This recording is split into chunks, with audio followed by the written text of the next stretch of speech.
Como já vimos na aula passada, é impossível determinar diretamente a enthalpia das substâncias, e por este motivo utilizamos a variação de entalpia, simbolizada pelo ΔH. Entretanto, essa variação em uma reação depende de propriedades como pressão, temperatura, estado físico, da variedade alotrópica e também do número de mols das substâncias participantes. Vamos relembrar o que é variedade alotrópica. A alotropia é uma propriedade que alguns elementos químicos possuem de formar duas ou mais substâncias simples diferentes.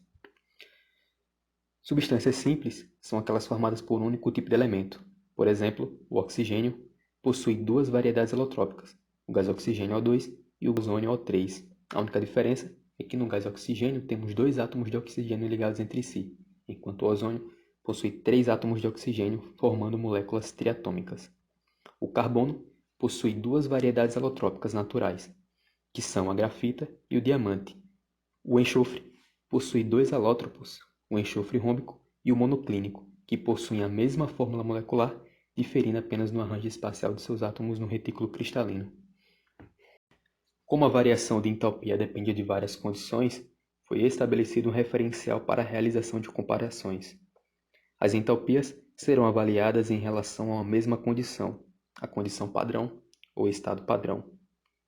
O estado padrão de uma substância corresponde à sua forma mais estável a 1 atm de pressão e 25 graus Celsius. A entalpia de uma substância no estado padrão é denominada de entalpia padrão, indicada por H com o sobrescrito zero.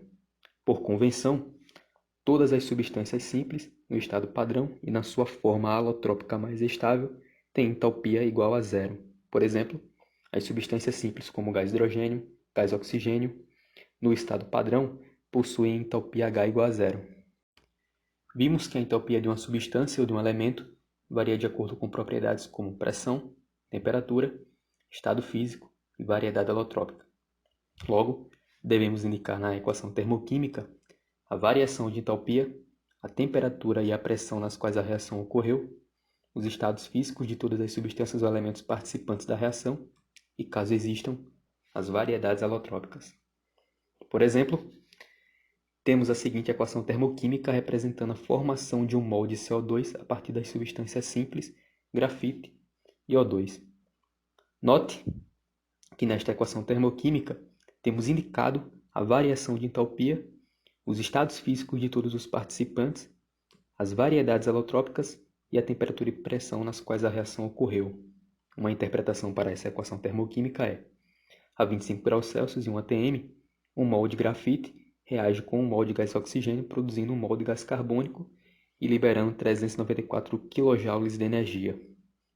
Geralmente, não são indicadas a pressão e a temperatura em que a reação ocorreu, pois admitimos que ela ocorreu no estado padrão. Dessa forma, podemos omitir a informação de temperatura e pressão na equação termoquímica. Por exemplo, considere a seguinte reação. Nesta reação, temos a formação de um mol de gás carbônico e 2 mols de água a partir de 1 mol de metano e 2 mols de gás oxigênio. Note que na equação termoquímica omitimos a temperatura e a pressão na qual a reação ocorreu. Quando isso acontece, admite-se que a reação ocorreu no estado padrão, isto é, a 25 graus Celsius e 1 atm. A quantidade de energia liberada ou absorvida é proporcional à quantidade das substâncias envolvidas. Por exemplo, na reação de queima de 1 mol de propano, são liberados 2.046 kJ de energia. Logo, se 10 mols de propano reagirem, ocorrerá a liberação de 20.460 kJ de energia. Utilizando o conceito de entalpia no estado padrão, podemos determinar a entalpia das substâncias e calcular a variação de entalpia para um grande número de reações químicas. Essa variação de entalpia é chamada de calor de reação, porém, atribuímos nomes específicos a alguns tipos de reação. Vamos agora estudar alguns tipos de entalpia de reações, começando com as reações de formação. Uma reação de formação de um composto é a reação na qual o composto é formado a partir de substâncias simples na forma como eles estão presentes na natureza. Por exemplo, o O2 ao invés do átomo de oxigênio. Quando falamos a partir de substâncias simples na forma como estão presentes na natureza, estamos falando das substâncias simples na forma que são comumente encontradas na natureza. Chamamos essas substâncias de espécies elementares. A variação de entalpia associada com a formação de um molde composto a uma temperatura e pressão de 25 graus Celsius e 1 atm é chamado de calor padrão de formação do composto, também denominado de entalpia de formação ou calor de formação e indicado pelo seguinte símbolo. O calor padrão de formação das substâncias simples na forma como são encontradas na natureza, isto é, o calor padrão de formação das espécies elementares é zero. Como exemplo de espécies elementares cujo calor padrão de formação é fixado como zero, temos, para o elemento hidrogênio, o gás hidrogênio H2, para o oxigênio, o gás oxigênio O2, para o carbono, temos a grafita, para o enxofre, temos o enxofre rômbico, como espécie elementar. É importante lembrar que o oxigênio, carbono e enxofre possuem variedades alotrópicas. Entretanto, o gás oxigênio, a grafita e o enxofre rômbico são as espécies elementares, pois são as mais facilmente encontradas na natureza.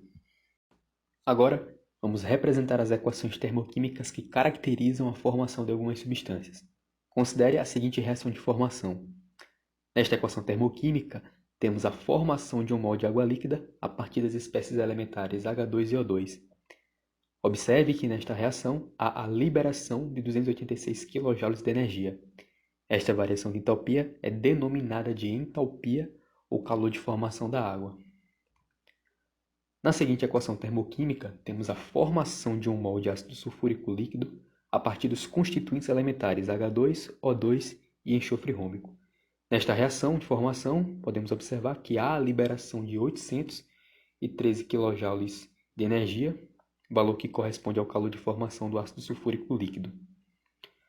Outro exemplo é a formação do nitrato de amônia cristalino a partir dos seus constituintes elementares N2, O2 e H2. O calor de formação do nitrato de amônia, como está indicado, é menos 365,14 kJ. Como vimos anteriormente, o calor de formação das espécies elementares é zero. Além disso, as espécies elementares apresentam no estado padrão entalpia igual a zero. Podemos visualizar as entalpias das espécies envolvidas na reação de formação da água através do seguinte gráfico. Note que as espécies elementares possuem entalpia igual a zero. Na formação de um molde de água líquida, a partir dessas espécies, há a liberação de 286 kJ de energia. Logo, a entalpia de um molde de água líquida é menos 286 kJ. Portanto, o calor de formação de um molde de água corresponde à entalpia de um molde de água, isto é, a entalpia de formação da água é igual à entalpia da água. Isso nos leva ao conceito de que a entalpia de formação é igual à entalpia dessa substância. Logo, a entalpia da água é menos 286 kJ por mol. Note que o sinal negativo não significa que a água líquida tem energia negativa, mas sim que seu conteúdo energético é menor do que as entalpias do H2 e do O2, que por convenção são iguais a zero. Os valores das entalpias de formação são tabelados. Na seguinte tabela, temos os valores das entalpias de formação para algumas substâncias a 25 graus Celsius e 1 atm. Aqui nessa tabela temos, por exemplo, a entalpia de formação para o dióxido de carbono, para o metano, para o etanol líquido, para a água líquida, o ácido clorídrico, dióxido de enxofre e ácido sulfúrico. Esse tipo de tabela é útil, pois permite calcular o ΔH de um grande número de reações. Para efetuarmos esses cálculos, devemos lembrar que o ΔH de formação é igual à entalpia da substância. E a variação de entalpia é igual, a variação de entalpia é dada pela diferença entre a entalpia dos produtos e a entalpia dos reagentes. Assim, podemos determinar o calor de reação a partir do calor de formação das espécies participantes. Por exemplo, considere a reação para a combustão do N-pentano líquido, sendo a água líquida um dos produtos da combustão. Consultando o calor de formação de cada espécie participante na tabela, temos: para o N-pentano líquido, o calor de formação é menos 173 kJ por mol. Como o O2 é uma espécie elementar, a entalpia de formação é zero, como vimos anteriormente. Para o gás carbônico e água líquida, a entalpia de formação é menos 394 kJ por mol e menos 286 kJ por mol, respectivamente. Aplicando na fórmula da variação de entalpia, temos. Aqui, podemos observar que, neste primeiro termo, temos menos 394 kJ por mol, que corresponde à entalpia de formação do CO2, que é um dos produtos, e a entalpia de formação da água. E sendo subtraído, nós temos a entropia de formação das espécies que estão nos reagentes. Mas, na equação, devemos considerar a quantidade de mols presentes na equação química da reação, isto é, devemos levar em consideração os coeficientes estequiométricos da equação química. Na equação química, temos 5 mols de gás carbônico, 6 mols de água líquida e 1 mol de N-pentano líquido. Lembrando que no cálculo da variação de entalpia não levamos em consideração as espécies elementares como O2. É importante frisar isso. Desse modo, multiplicando cada termo da equação pelos seus respectivos coeficientes estequiométricos, temos. Aqui na expressão, escrita de forma correta, podemos notar que temos 5 mol, que corresponde ao coeficiente estequiométrico do CO2 na equação química, multiplicando a entalpia de formação do CO2, que é de menos 394 kJ por mol. Isso sendo somado, temos 6 mol, que corresponde ao coeficiente estequiométrico da água líquida, multiplicando a entalpia de formação da H2O, que é de menos 286 kJ por mol. Aqui, subtraindo, nós temos os termos correspondentes aos reagentes. Neste caso aqui temos o mol, que corresponde ao coeficiente estequiométrico do N-pentano líquido, que foi omitido, multiplicando a entalpia de formação do N-pentano líquido, que é de menos 173 kJ por mol. E assim, fazendo os devidos cálculos, chegamos ao seguinte resultado. O ΔH é igual a menos 3.513 kJ por mol, que corresponde ao calor padrão de reação. Continuando com a aula de termoquímica, falaremos sobre a entalpia de combustão. As reações de combustão são aquelas em que uma substância, denominada combustível, reage com gás oxigênio O2, denominado comburente. As reações de combustão são sempre isotérmicas, isto é, são reações que liberam calor. Como resultado, o ΔH é sempre menor que zero. Quando os combustíveis são formados por apenas oxigênio, carbono e hidrogênio, temos como resultado da reação o gás carbônico, CO2, e água líquida, H2O. Como exemplo, temos a combustão do etanol líquido. O etanol líquido, que nesse caso é o combustível, reage com o gás oxigênio formando gás carbônico e água líquida. Note que o combustível é formado por apenas átomos de carbono, hidrogênio e oxigênio. Por isso, a gente pode observar que nos produtos temos o CO2 e o H2O. A variação de entalpia associada a uma combustão completa é denominada de entalpia de combustão, ou calor de combustão. Se a reação ocorre a 25 graus Celsius e 1 atm, denominamos de calor padrão de combustão.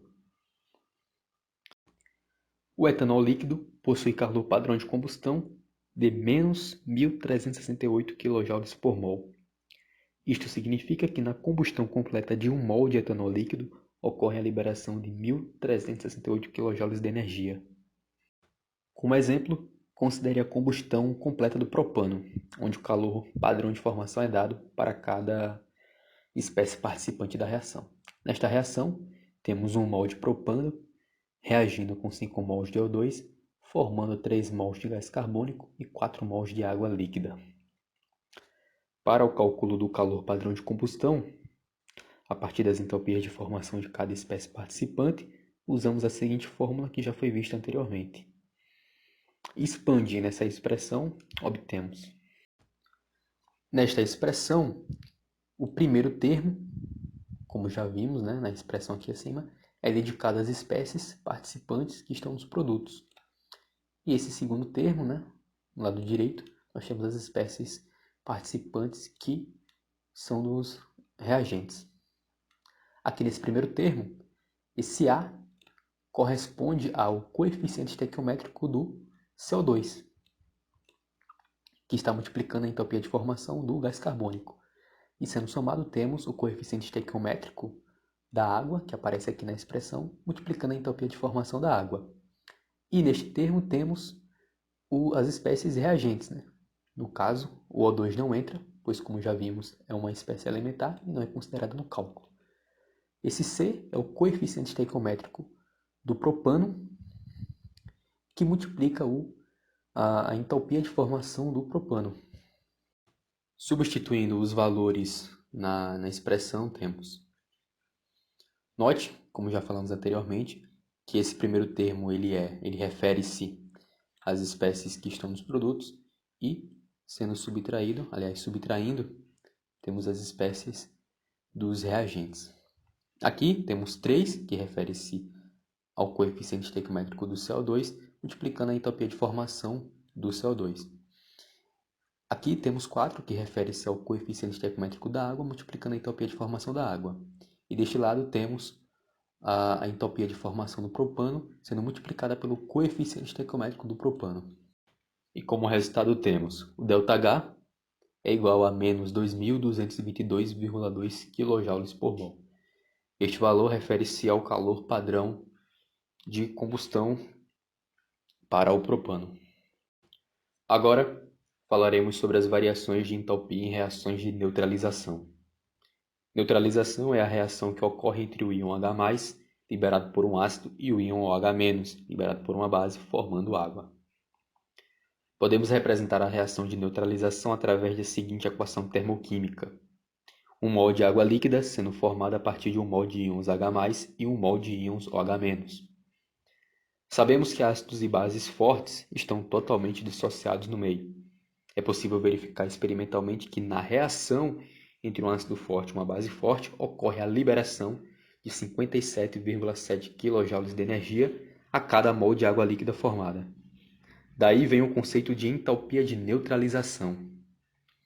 A entalpia de neutralização é o calor liberado na formação de 1 mol de água líquida a partir da reação entre 1 mol de H+ e 1 mol de OH- nas condições padrão, isto é, na temperatura de 25 graus Celsius e na pressão de 1 atm. Considere a seguinte reação de neutralização. 1 mol de ácido clorídrico, HCl, reagindo com 1 mol de hidróxido de sódio, NaOH, formando 1 mol de água e 1 mol de cloreto de sódio. O HCl se dissocia totalmente em íons H+, e íons Cl-. O hidróxido de sódio, por ser uma base forte, se dissocia totalmente em Na+, e OH-. E os produtos formados são Na+, Cl- e água. Logo, o Na+ do lado direito da equação corta com Na+ do lado esquerdo. O Cl-, como podemos observar, também aparece em ambos os lados, logo podemos cortá-lo e a equação resultante é: a variação de entalpia para essa reação, como vimos anteriormente, é menos 57,7 kJ, valor que corresponde à liberação de energia para cada mol de água formado. Nas reações químicas, ocorre quebra das ligações dos reagentes e formação de novas ligações nos produtos. Podemos determinar a variação de entalpia de uma reação através do estudo das variações de energia nos processos de quebra e formação de ligações. Para que uma reação ocorra, é necessário fornecer energia aos reagentes para a quebra das ligações e, portanto, a quebra de ligações é um processo endotérmico, ou seja, ΔH é maior que zero. À medida em que as ligações nos produtos se formam, ocorre a liberação de energia, ou seja, trata-se de um processo exotérmico. Se o primeiro processo absorve menos energia do que o segundo libera, a reação é exotérmica, ou seja, ΔH menor que zero.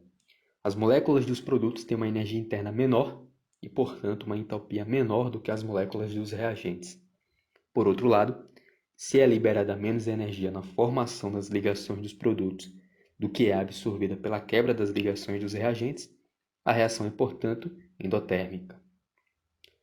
A energia absorvida na quebra de uma ligação é, em módulo, igual à energia liberada na sua formação. Entretanto, definimos a energia de ligação para a quebra de ligações. A energia de ligação é definida como sendo a energia absorvida na quebra de 1 mol de ligações no estado gasoso nas condições padrão, isto é, a 25 °C e 1 atm. No seguinte exemplo, temos a quebra de 1 mol de ligações entre átomos de hidrogênio em 1 mol de moléculas de hidrogênio no estado gasoso. A quebra de 1 mol de ligações entre hidrogênios absorve 436 kJ de energia. Portanto, a energia de ligação entre átomos de hidrogênio é 436 kJ por mol. Em outro exemplo, temos a quebra de 1 mol de ligações entre átomos de cloro. Este processo absorve 242,6 kJ de energia. Portanto, a energia de ligação entre átomos de cloro é mais 242,6 kJ por mol. A seguinte tabela traz os valores médios de algumas energias de ligação em kJ por mol. Por exemplo, aqui temos a energia de ligação entre o carbono e o hidrogênio, que equivale a 413,4 kJ por mol. Também temos a energia de ligação entre átomos de cloro, entre o carbono e o cloro, a energia de ligação entre o átomo de hidrogênio e o átomo de cloro, que é 431,8, assim como a energia de ligação entre o carbono e o oxigênio e para a ligação simples entre carbonos. Essa tabela é útil pois permite o cálculo da variação de entalpia para algumas reações. Para determinar a variação de entalpia a partir das energias de ligação, utilizamos a seguinte fórmula.